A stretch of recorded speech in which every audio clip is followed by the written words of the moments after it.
Lalu beliau mengangkat dalil terakhir dalam nasihat beliau yang ke-21 ini, tentu akan kita jabarkan panjang lebar dengan tambahan penjelasan nanti atau syarah ya. Sabda Nabi SAW, Inna Allah yuhibbur rifqa wa yu'ti ala rifqi ma la yu'ti ala al-unf wa ma la yu'ti ala siwahu.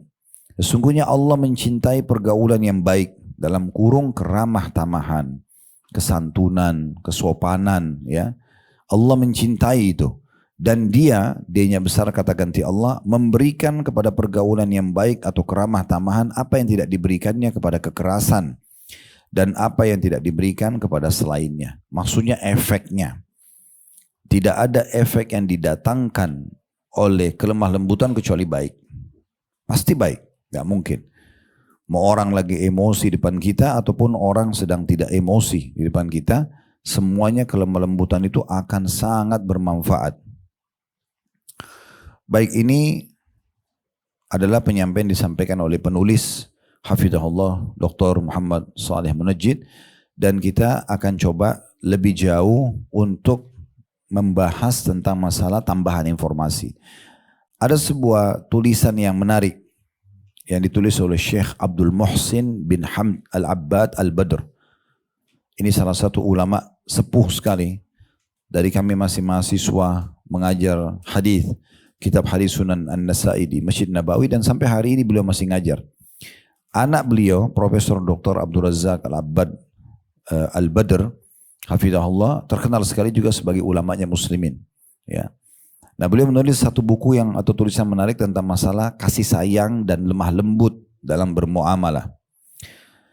Diangkat pertama firman Allah Subhanahu wa taala dalam artikel beliau, tulisan beliau, surah Al-Qalam, surah nomor 68 ayat 4, Allah memuji nabinya Muhammad sallallahu alaihi wasallam, wa innaka la'ala khuluqin azim. Sungguhnya hai Muhammad, kau benar-benar memiliki akhlak yang mulia sekali. Azim itu agung.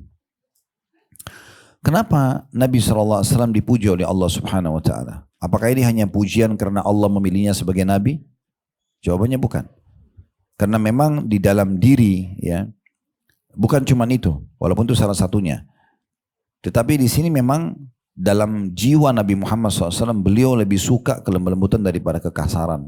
Beliau lebih suka memaafkan daripada mendendam, gitu ya. Beliau lebih suka memberi daripada menahan. Begitu seterusnya. Memang itu sifatnya Nabi Muhammad SAW. Dan tentu kita dianjurkan untuk menjadikan beliau sebagai suri tauladan. Kita jadikan suri tauladan. Nah, di sini kalau kita mau contohin Nabi, maka kita harus fahami baik-baik buah tidak akan jauh dari pohonnya. Kita akan sama dengan beliau. Bagaimana beliau sukses jadi pasangan hidup, beliau sukses jadi orang tua, beliau sukses jadi anak, beliau sukses jadi sahabat, jadi pedagang, jadi politikus. Ini semua berhasil. Kenapa? Karena akhlaknya, karena keramah tamahannya, kesopan santunannya, memilih betul-betul tutur kata yang baik. Ada satu statement yang menarik dari Umar radhiyallahu anhu dan juga Abu Darda radhiyallahu anhu. Dua sahabat ini punya statement yang mirip-mirip. Beliau mengatakan, Umar mengatakan dulu, ada 3 perkara, kalau bukan karena 3 ini, aku berharap segera meninggal, kembali kepada Tuhanku. Yang pertama beliau bilang adalah, kalau Umar tidak lakukan ini, maka berharap meninggal saja. Yang pertama jihad di jalan Allah. Kalau Umar suka berperang, gitu ya, memperjuangkan agama Allah. Yang kedua adalah meletakkan dahiku di tanah sujud kepada penciptaku. Salat maksudnya. Dan yang ketiga ini jadi garis yang kita garis bawahi, beliau mengatakan, dan aku duduk dengan satu komunitas orang yang akan menyortir tutur kata yang baik, sopan santun, ramah, lembut, gitu ya, sebagaimana disortirnya kurma-kurma berkualitas dari kurma yang buruk. Jadi beliau berharap selalu kalau duduk sama orang-orang yang baik-baik supaya beliau terpengaruh. Ya. Abu Darda mengucapkan yang mirip dengan ini, tapi statement yang berbeda. Beliau mengatakan kalau bukan karena 3 hal, aku tidak berharap hidup sesaat pun di dunia ini. Yang pertama adalah menahan dahaga di saat sedang puasa. Jadi kalau bukan karena nikmatin hausnya orang lagi puasa, aku tidak mau hidup. Itu yang pertama. Yang kedua beliau mengatakan adalah sujud di malam hari, salat maksudnya. Dan yang ketiga beliau mengatakan duduk dengan satu komunitas yang memilih tutur kata yang santun, ramah, sebagaimana dipilihnya buah-buahan berkualitas dari buah-buah yang tidak berkualitas. Kita tahu misalnya kalau orang habis panen buah-buahan itu biasanya ada saja yang bagus, ada yang tidak. Biasa ada grade A, grade B gitu ya. Kita kalau masuk di toko buah pun kita tahu ada anggur yang kualitas A, B gitu, harganya beda-beda. Itu biasanya dari pohon yang sama juga.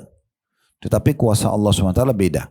Nah, disortirnya sesuatu yang baik itu diberikan gambaran oleh dua orang sahabat ini. Begitulah harusnya kita memilih teman-teman kita, tutur kata kita, sikap kita dan seterusnya. Berapa banyak orang yang menyesal dari tutur kata dan sikapnya tapi sudah tidak bisa diperbaiki.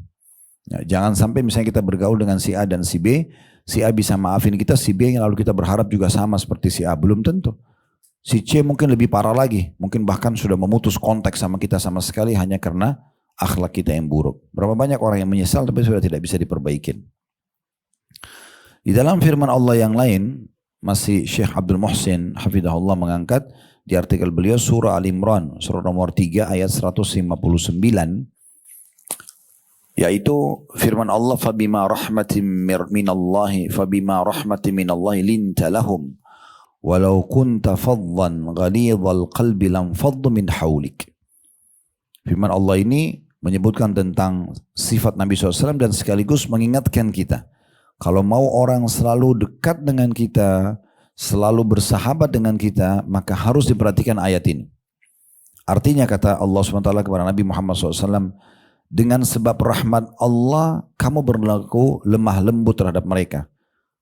Ini makna potongan pertama ayat, maksudnya Allah lah yang membantu kamu punya akhlak itu. Karena kita tidak mungkin punya ini kecuali Allah yang kasih. Oleh karena itu kita selalu minta, ya Allah lembutkan hatiku, tutur kataku, sempurnakan akhlakku. Itu semua kita jadikan sebagai doa kita. Karena itu rahmat dari Allah. Tadi sudah kita jelaskan di buku kita, kata Syekh Muhammad bin Munajjid rahimahullah, hadis tadi, kalau Allah cinta pada satu keluarga, Allah buat masukkan kelembutan pada mereka. Nah seperti itulah. Kalau bukan rahmat dari Allah, hai Muhammad engkau tidak bisa berlemah lembut pada mereka. Jadi kita minta kepada Allah agar kita bisa berlemah lembut dengan orang. Lalu kata Allah apa? Sekiranya kamu hai Muhammad bersikap keras, lagi berhati kasar. Sikap keras, tutur katanya kasar, tatapan matanya tajam, ya. Ini semuanya. Kalau sekarang baik lisan langsung atau tulisan di WhatsApp atau yang segala macam ini ya. Itu keras ya, dan berhati kasar. Berhati kasar tuh kalau diingatkan nggak mau dengar, jangan, nggak mau, tetap ngotot. Itu hatinya kasar. Ini Allah yang sebutkan kepada Nabi SAW. Kalau kamu, bergabung dua ini, bersikap keras, tutur katamu kasar, tulisanmu kasar gitu ya, maka akan menghasilkan hati yang kasar. Nggak mau juga dinasehatin, ngotot dengan kesalahannya. Pokoknya saya. Nanti setelah itu baru nyesal-nyesal. Ini nggak ada manfaatnya. Maka apa kata Allah? Tentu mereka menjauh dari sekelilingmu. Nah di sini yang perlu kita garis bawahi adalah akhir potongan ayat, mereka akan ya menjauh dari sekelilingmu. Inilah yang tadi saya bilang, banyaknya pasangan hidup menjauh dari pasangannya karena tutur kata yang kasar, banyaknya teman berputus hubungan dengan temannya karena tutur kata yang kasar. Ini bahaya sekali. Makanya nggak boleh dianggap remeh. Ya, ini firman Allah Subhanahu Wa Taala. Bukan saya ngarang-ngarang ini. Ya. Ini Anda bisa lihat kalau mau ketik di Google tentang tafsir surah Al-Imran, surah nomor 3, 159, Anda akan temukan banyak sekali pendapat ulama berhubungan dengan masalah ini. Bahwasanya yang pertama, rahmat Allah itu ya, akan kelembutan datang karena rahmat Allah. Jadi harus kita minta doa terus sama Allah supaya kita lembut, supaya kita santun. Ya, gitu. Kemudian yang kedua, ini yang digarisbawahi, kalau kita bertutur kata kasar, apakah lisan secara langsung, by phone, bicara langsung, atau tulisan sekarang via WA atau media, maka akan berefek kepada hati yang kasar. Hati kasarnya sudah nggak mau diberikan masukan, nggak mau tahu pokoknya. Maka tentu mereka akan menjauh dari sekeliling. Orang-orang semua akan menghindar. Tidak ada kenyamanan berteman sama orang yang lisannya kasar, tulisannya kasar. Nggak akan ada orang nyaman, pasti itu.